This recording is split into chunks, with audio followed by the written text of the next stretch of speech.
समस्त शास्त्रों के मतानुसार शिवरात्रि व्रत सबसे उत्तम व्रत है।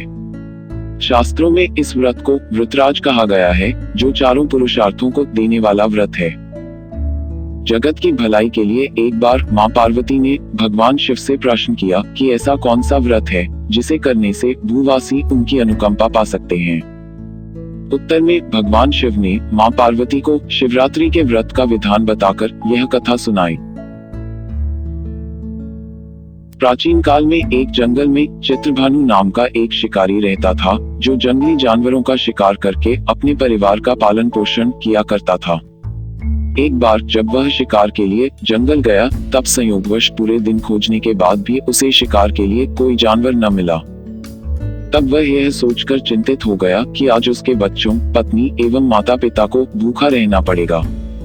इसी कारण सूर्यास्त होने पर भी वह एक जलाशय के समीप गया और वहां घाट के किनारे अपने साथ पीने के लिए थोड़ा सा जल लेकर एक पेड़ पर चढ़ गया, क्योंकि उसे पूरी उम्मीद थी कि कोई न कोई जानवर अपनी प्यास बुझाने के लिए वहां जरूर आएगा। उस दिन शिवरात्रि थी और वह पेड़ बेलपत्र का पेड़ था। उस पेड़ के नीचे एक शिवलिंग भी था, जो सूखे बेलपत्रों से ढक जाने के कारण दिखाई नहीं दे रहा था। रात का पहला प्रहर बीतने से पहले ही एक हिरणी वहां पानी पीने के लिए आई। उसे देखते ही शिकारी ने अपने धनुष पर बाण साधा। ऐसा करते हुए उसके हाथ के धक्के से कुछ पत्ते एवं जल की कुछ बूंदें पेड़ के नीचे बने शिवलिंग पर गिरी और अनजाने में ही शिकारी से पहले प्रहर की पूजा हो गई। हिरणी ने जब पत्तों की खड़खड़ाहट सुनी तो उसने घबराकर ऊपर की ओर देखा और भयभीत होकर शिकारी से कांपते हुए बोली कि वह उसे ना मारे। शिकारी ने हिरणी से कहा कि वह और उसका परिवार भूखा है, इसलिए वह उसे छोड़ नहीं सकता। यह सुनकर हिरणी ने शिकारी से वादा किया कि वह अपने बच्चों को अपने स्वामी को सौंपकर लौट आएगी, तब वह उसका शिकार कर ले। शिकारी को उस हिरणी की बात पर विश्वास नहीं हो रहा था। उसने फिर से शिकारी को यह कहते हुए अपनी बात का भरोसा दिलाया कि जिस प्रकार यह धरती सत्य पर ही टिकी है, समुद्र अपनी मर्यादा में रहता है और झरनों से जल धाराएं गिरा करती हैं, उसी प्रकार वह भी सत्य बोल रही है। शिकारी को हिरणी पर दया आ गई और उसने उसे जल्दी लौट आने की बात कहकर वहां से जाने दिया। थोड़ी ही देर बाद एक और हिरणी वहां पानी पीने के लिए आई। शिकारी सावधान हो तीर सांधने लगा और ऐसा करते हुए उसके हाथ के धक्के से फिर पहले की तरह ही थोड़ा जल और कुछ बेलपत्र नीचे शिवलिंग पर जा गिरे। अनायास ही शिकारी से दूसरे प्रहर की पूजा भी हो गई। इस हिरणी ने भी भयभीत होकर शिकारी से जीवनदान की याचना की। शिकारी के उसकी याचना अस्वीकार कर देने पर हिरणी ने उसे लौट आने का वचन यह कहते हुए दिया कि उसे ज्ञात है कि जो वचन देकर पलट जाता है, उसका अपने जीवन में संचित पुण्य नष्ट हो जाता है। उस शिकारी ने पहले की तरह इस हिरणी के वचन का भी भरोसा कर उसे वहां से जाने दिया। शिकारी अब इस चिंता से व्याकुल हो रहा था कि उनमें से शायद ही कोई हिरणी लौट के आए और अब उसके परिवार का न जाने क्या होगा। इतना सोचते ही उसने जल की ओर आते हुए एक हिरण को देखा। उसे देखकर शिकारी को बड़ी खुशी हुई और अब फिर से धनुष पर बाण चढ़ाने से उसकी तीसरे प्रहर की पूजा भी स्वतः ही संपन्न हो गई। पत्तों के गिरने की आवाज से वह हिरण सावधान हो गया। उसने शिकारी को देखा और उससे पूछा कि वह उसका वध क्यों कर रहा है।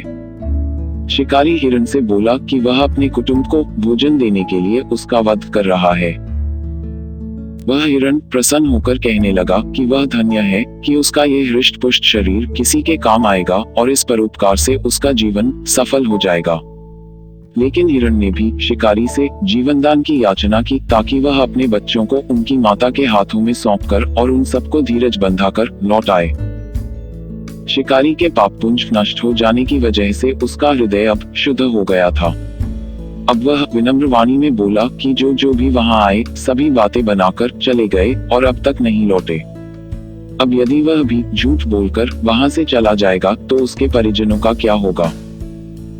हिरण ने शिकारी को यह कहते हुए अपने सत्य बोलने का भरोसा दिलाया कि यदि वह लौटकर न आए तो उसे वह पाप लगे जो उसे लगा करता है, जो सामर्थ्य रहते हुए भी दूसरे का उपकार नहीं करता। शिकारी ने उसे भी यह कहकर जाने दिया कि वह शीघ्र लौट आए। रात्रि का अंतिम प्रहर शुरू होते ही उस शिकारी के हर्ष की सीमा न थी, क्योंकि उसने उन सब हिरण हिरनियों को अपने बच्चों सहित एक साथ आते देखा। उन्हें देखते ही उसने अपने धनुष पर बाण रखा और पहले की ही तरह उसकी चौथे प्रहर की शिव पूजा भी संपन्न हो गई। अब उस शिकारी के सभी पाप शिव कृपा से भस्म हो गए थे। अब वह सोचने लगा, धिक्कार है मेरे जीवन पर। ये पशु धन्य हैं जो ज्ञानहीन होकर भी अपने शरीर से परोपकार करना चाहते हैं, और मैं अनेक प्रकार के कुकृत्यों से अपने कुटुंब का पालन करता रहा। शिकारी के नेत्रों से आंसू बहने लगे। अब उसने अपना बाण रोक लिया तथा सब हिरणों को वापस जाने दिया। उसके ऐसा करने पर भगवान शंकर ने प्रसन्न होकर तत्काल उसे अपने दिव्य स्वरूप के दर्शन कराए तथा उसे सुख समृद्धि का वरदान देकर गु नाम प्रदान किया।